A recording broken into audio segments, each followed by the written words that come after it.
முன்பதிவு செய்யப்பட்ட பேருந்தில் சுமார் 1 முதல் 2 மணி நேரத்திற்கு மேலாக காலதாமதமாக பேருந்துகள் வந்து பேருந்து நிலையத்தின் உள்ளே வருவதாக வந்து தெரிவித்திருக்கிறார்கள். நம்முடைய ஒரு பயணி இருக்கிறார், அவரிடம் கேட்கலாம். நீங்கள் எங்கே போகிறீங்க? இங்கே பஸ் ஸ்டாண்டில் வந்து க்ரௌடு எப்படி இருக்குது? நீங்கள் பஸ் வந்து புக் பண்ணியிருக்கீங்களா? அது பஸ் வருதா எப்படி? பஸ் எல்லாம் எதுவும் புக் பண்ணல. ஆனால் ரொம்ப நேரமாக நின்றுட்டு இருக்கோம். திருவாரூருக்கு பஸ் கிடைக்காம ரொம்ப கஷ்டப்பட்டு இருக்கோம். 2 hours நின்றுட்டு இருக்கோம். திருவாரூருக்கு பஸ் இல்லாம நின்றுட்டு இருக்கோம்.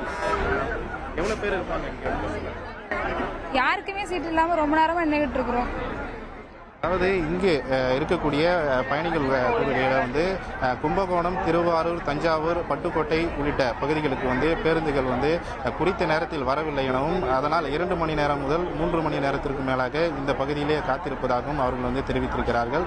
நள்ளிரவை கடந்தும் பயணிகளின் கூட்டம் என்பது தற்போது வருகை என்பது அதிகரித்தே காணப்படுகிறது. இன்று சனிக்கிழமை என்பதால் இந்த பணியை முடித்துவிட்டு நாளை ஞாயிற்றுக்கிழமை ஊருக்கு சென்று தீபாவளி பண்டிகையை கொண்டாட ஏராளமான பயணிகள் இந்த பகுதியில் வருகை தந்து பேருந்துகளுக்காக காத்திருக்கிறார்கள்.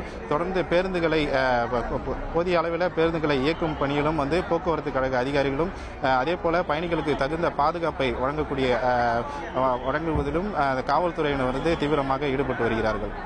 நவீன், கூடுதல் சிறப்பு பேருந்துகள் இயக்கப்பட்டிருக்கு அப்படின்னு சொல்லியிருக்கு. இருந்தாலும் அங்கே இருக்கக்கூடிய பயணிகள் வந்து இதுவரைக்கும் பேருந்து வரல அப்படின்றாங்க. அதுக்கு என்ன காரணம் சொல்லப்படுது? ரொம்ப நேரம் காத்திருக்கிறேன்னு சொல்றாங்க. அதுக்கு என்ன காரணம்? அதாவது இரவு 10 மணிக்கு பிறகாக ஆம்னி பேருந்துகளின் வருகை என்பது கிளாம்பாக்கம் பேருந்து நிலையத்தில் அதிக அளவிலே காணப்படும். அதே போல அரசு சார்பில் சிறப்பு பேருந்துகள் இயக்கப்படும் நிலையில் இரவு 10 மணிக்கு பிறகாக ஆம்னி பேருந்துகளும் அரசு பேருந்துகளும் ஒரே நேரத்தில் இந்த பேருந்து நிலைய நுழைவு வாயிலில் வருவதன் காரணமாக இந்த நுழைவு வாயிலே போக்குவரத்து நெரிசல் ஏற்பட்டு அதன் காரணமாக பேருந்துகள் உள்ளே வர முடியவில்லை என காவல்துறையினரும் போக்குவரத்து கழக அதிகாரிகளும் வந்து தெரிவித்திருக்கிறார்கள். அதாவது குறிப்பாக முன்பதிவு செய்யாத பயணிகளை விட முன்பதிவு செய்த பயணிகளே அதிகம் பாதிக்கப்படுவதாக தெரிவித்திருக்கிறார்கள். அதாவது 10:30 மணிக்கு முன்பதிவு செய்யப்பட்ட பேருந்து 1 மணி நேரம் முதல் 2 மணி நேரம் காலதாமதமாக வருவதாகவும் அதே போல முன்பதிவு செய்யப்பட்ட பேருந்து எது, முன்பதிவு செய்யப்படாத பேருந்து எது என்பதை கண்டறிவதிலும் பயணிகளுக்கு வந்து நிறைய சிரமங்கள் இருப்பதாகவும் அவர்கள் வந்து தெரிவித்திருக்கிறார்கள். தொடர்ந்து பேருந்து நிலையத்திற்கு பேருந்துகள் வந்து கொண்டுதான் இருக்கின்றன. ஆனாலும் பயணிகளின் கூட்டம் என்பது சற்று அதிகரித்தே காணப்படுகிறது.